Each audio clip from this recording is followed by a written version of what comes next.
Hi guys, I'm Shmee, hello and welcome back to the channel where you join me this evening for a drive on track with the McLaren Elva here with McLaren Dubai at the Dubai Autodrome. Now we're going to be out on the club circuit, a loop I have driven before but never in a road car like this. The Elva, in this case, with the rare windshield option. Now there are only 149 McLaren Elvas in total, the latest of the Ultimate Series offering this permanently open two-seat machine, which I have experienced on the road in the non-windshield version. But tonight is to find out what this is like out on track here at the Dubai Autodrome, and I can tell you now, it's going to be pretty crazy. 815 horsepower, the latest McLaren ever. This bodes very well for quite the experience. Let's have a quick look at the car here in this awesome lineup with the McLaren GTs and the 720Ss, and we might see the 765 LT Spider over the other side as well a little later. But for now, McLaren Elva on track here at the Dubai Autodrome with McLaren Dubai. Let me show you around this car. It is fascinating actually to look closely at the differences that come with the car when it has the windshield fitted. Now there is actually quite a specific reason why McLaren offer the Elva with the windshield. About 10% maybe of the cars are going to have had it in total out of the 149 Elvas that McLaren are making, but it actually links back to a specific purpose, which is in the United States of America and the homologation there where it's absolutely required. So US cars need to have the windshield for them to be registered as road legal machines, and that meant that McLaren actually offered this option to customers from around the world if they should wish. When you look at the car closely, and having driven one before and looked at it up close and personally, I'm spotting some of the differences. You still retain effectively the full carbon fiber clam around the front, but it's had to be substantially changed here because of course you have the inclusion of the windshield wipers, a completely bespoke glass for the Elva itself, the carbon fiber windshield surround, and this has brought about also an updated shape around here in terms of how it's all housed.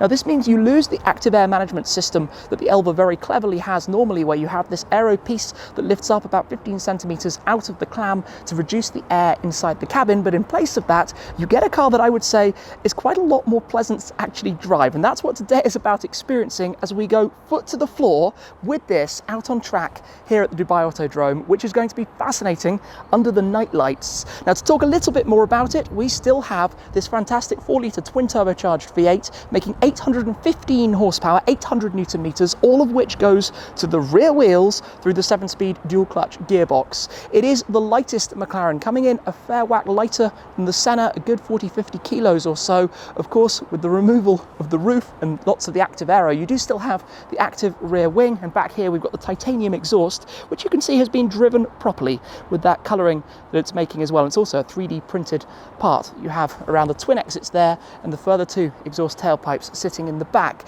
But this is a car that's more focused towards, let's say, emotion and driving enjoyment than it is to absolute performance, but it does bring with it some fairly astonishing performance figures. In fact, the 0 to 100 km/h time is just 2.8 seconds.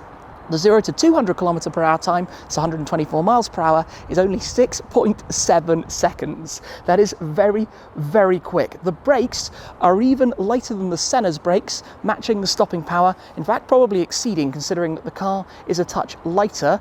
Overall, you do add a little bit of weight by having the windshield, of course the glass being the lightest option that could possibly be used, but taking away the active system, replacing it with the glass, not the biggest effect overall. If we come through, just open up the doors very quickly to show you a little bit inside here. You have the two seats which are effectively inside the carbon fiber tub. You have the driver's display in front, this 8-inch digital display which is actually attached to the steering column, so as you adjust the position of the steering wheel, that pulls and retracts with it or moves up and down. You have the controls for your active dynamics panel like the handling and the powertrain attached either side to that, and your central floating display in the middle which offers you the infotainment, your variable traction control and various different other options, navigation, etc. and so forth. You've got some storage bins on either side, but this is a car that is about driving, about experiencing, with the aero very neatly integrated into these carbon body panels. For example, on the doors, the way you can see straight through the door itself where air is channeled through and in towards the lower coolers found down the sides. Of course, you have the upper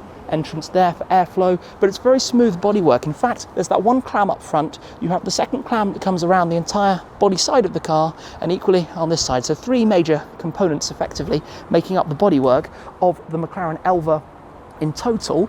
I'm going to take a seat inside this car very quickly just to show you what it feels like when you're inside the windshielded Elva.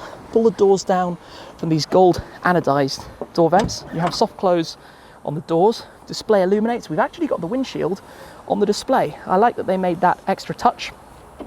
Comfort access, if you'd like that to move back to your previous position, I would have expected them to omit that and leave the graphic just as the regular Elva, so that's a nice touch. Sitting inside here though, unlike a convertible, you don't have A-pillars and funny fixings and attachments, and looking back, you know, the buttresses are obviously completely open, so it's a very smooth and clean look and appearance to the car, which really feels very, very special to be inside. Look around, look at all of these touches, the gold anodized grills, I think for the speakers behind the heads, and the switches and buttons. This is really very, very nice. So let's hit the button. The V8 rumbles into, well, the sound of power, basically. This is where, in a minute, we're going out to the track at the Dubai Autodrome, here with McLaren Dubai, to experience the Elva. I can tell you now, just pressing the toggles here, by the way, to go up through the different settings. That's up into track, go down into sport. It lifts the rev counter when you're in the higher driving modes. We're probably going to see some flames out the back. I would imagine the exhaust sitting back there is going to be popping some blue flames while we go around. So let me go grab a helmet, get my brain in gear for driving at the Dubai Autodrome in an 815 horsepower McLaren, and then head out for what will be my second experience in an Elva, but probably the most extreme, exciting one I will ever have.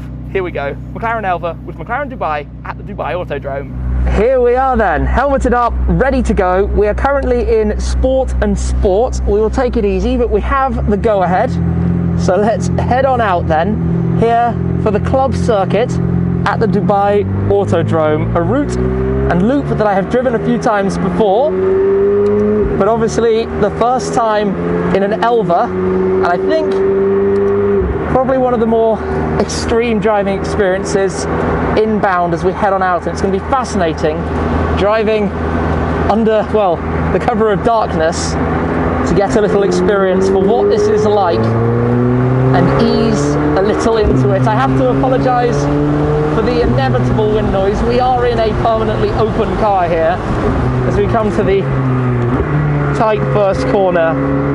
The feeling of the rawness and some of those shift cracks that you get out of this are just extraordinary. Obviously get some heat into the tyres. We'll go up into track mode shortly. Firm on the anchors.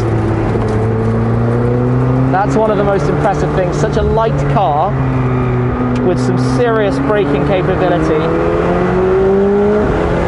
Wow, it just picks up extraordinarily. We go through some of the chicanes here and it dances. You feel how much it just moves around exactly as you'd like it to. So just get a little bit familiar with some of the turns here and the line that I need to take around the Dubai Autodrome Club Circuit. Gosh, that's where you feel it, when you put your foot down and allow it to go. So we'll head out and get ready to put the foot down the straight here and watch these numbers build.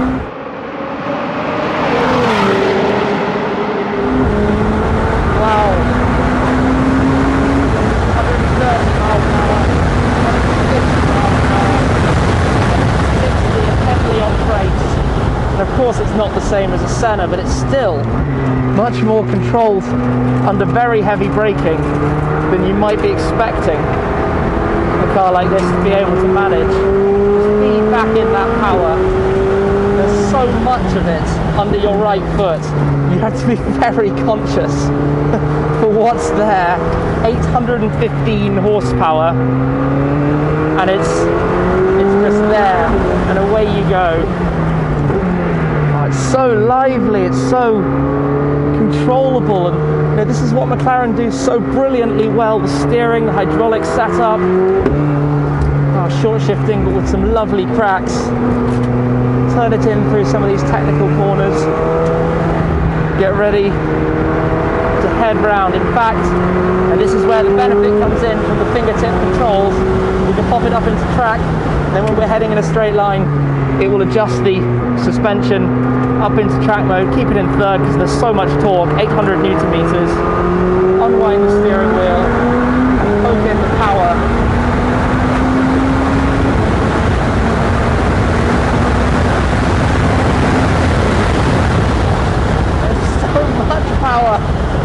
So in track mode, we have a few notable changes. Obviously the suspension will now stiffen itself up, but also the traction settings and everything adjust ever so slightly. You can still lean on it so well, feed in that power.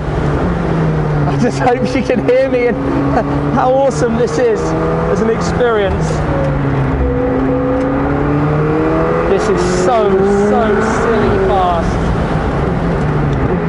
Braking just exceptional. Oh, it goes up through those tight turns so well. And the feeling from this cabin is out of this world.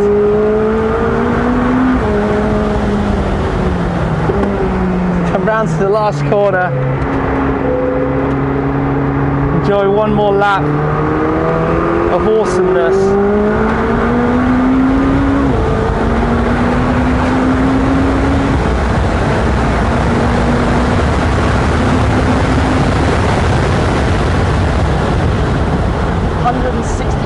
Miles an hour, 275 kilometers an hour down the straight there, open to the elements.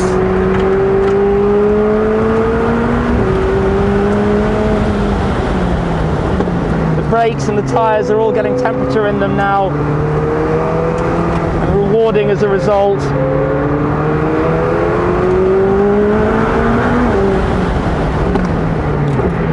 Goodness me. What an epic machine for driving around a loop like this.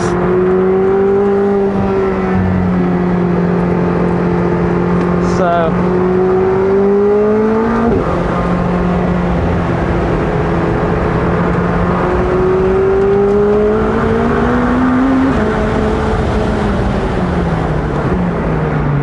full concentration. We'll go down the straight one more time and then get this car cooled down.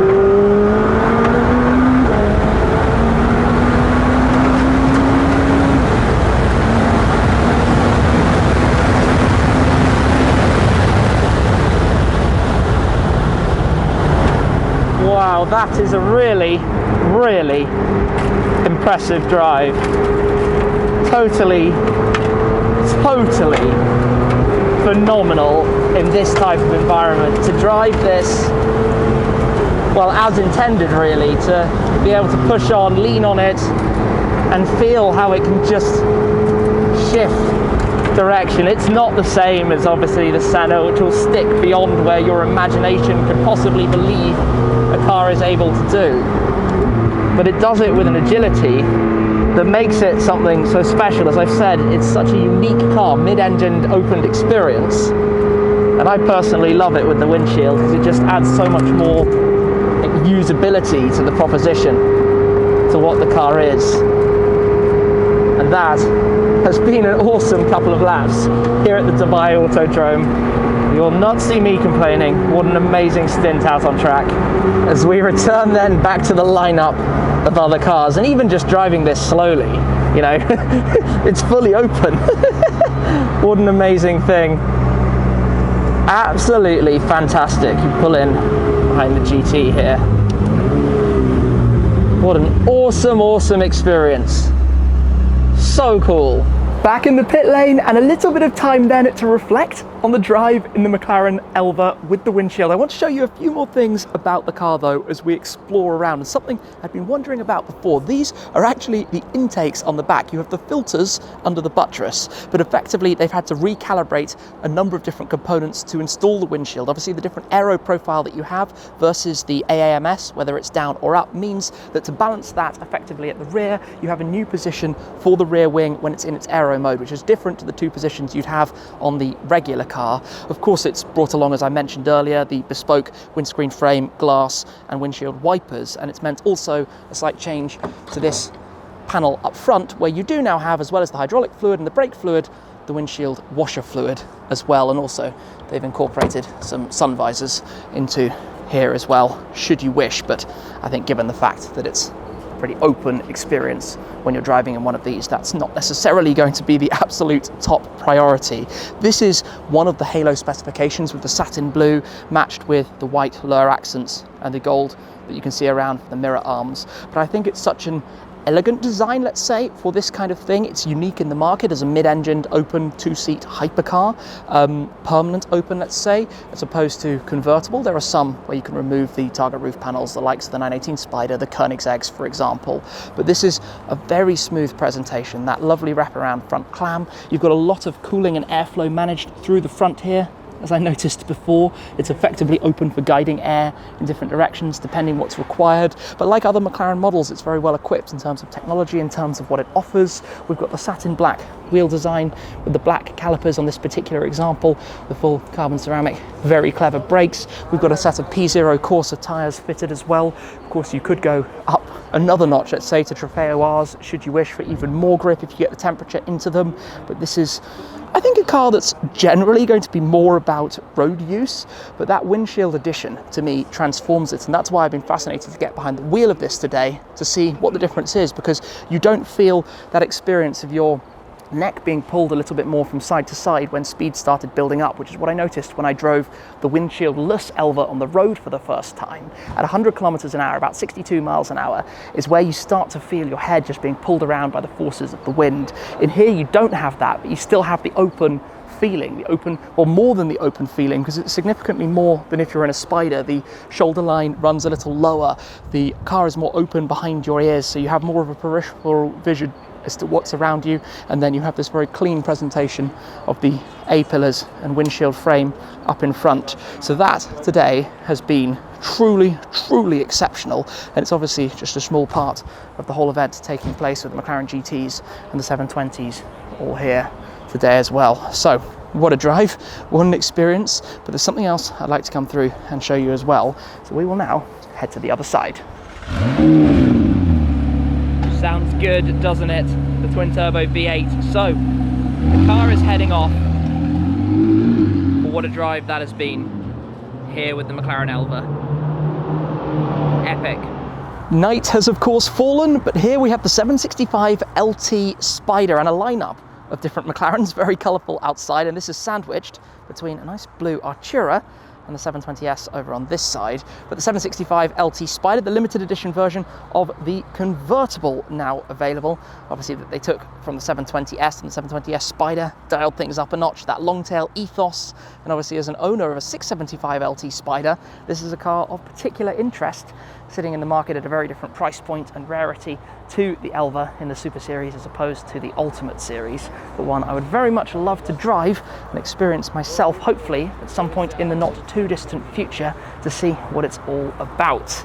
Here in the pit garages, we can take a very quick look at the other Elva, which is of course as it was debuted without the windshield. And you can see just how different it is in terms of the dashboard layout, in terms of having the active aero management system here at the front, where you have this central section that lifts up to create that oasis of calm, as I talked about, with the air coming in through the front, coming up here, so that the air that arrives over the nose is pushed up and over effectively to create a very still area inside the cabin for the occupants. That is really and truly what you experience. We've got the launch video for the car currently running, but great to be able to see the differences, and as I mentioned, obviously the different aero profiles that go with that.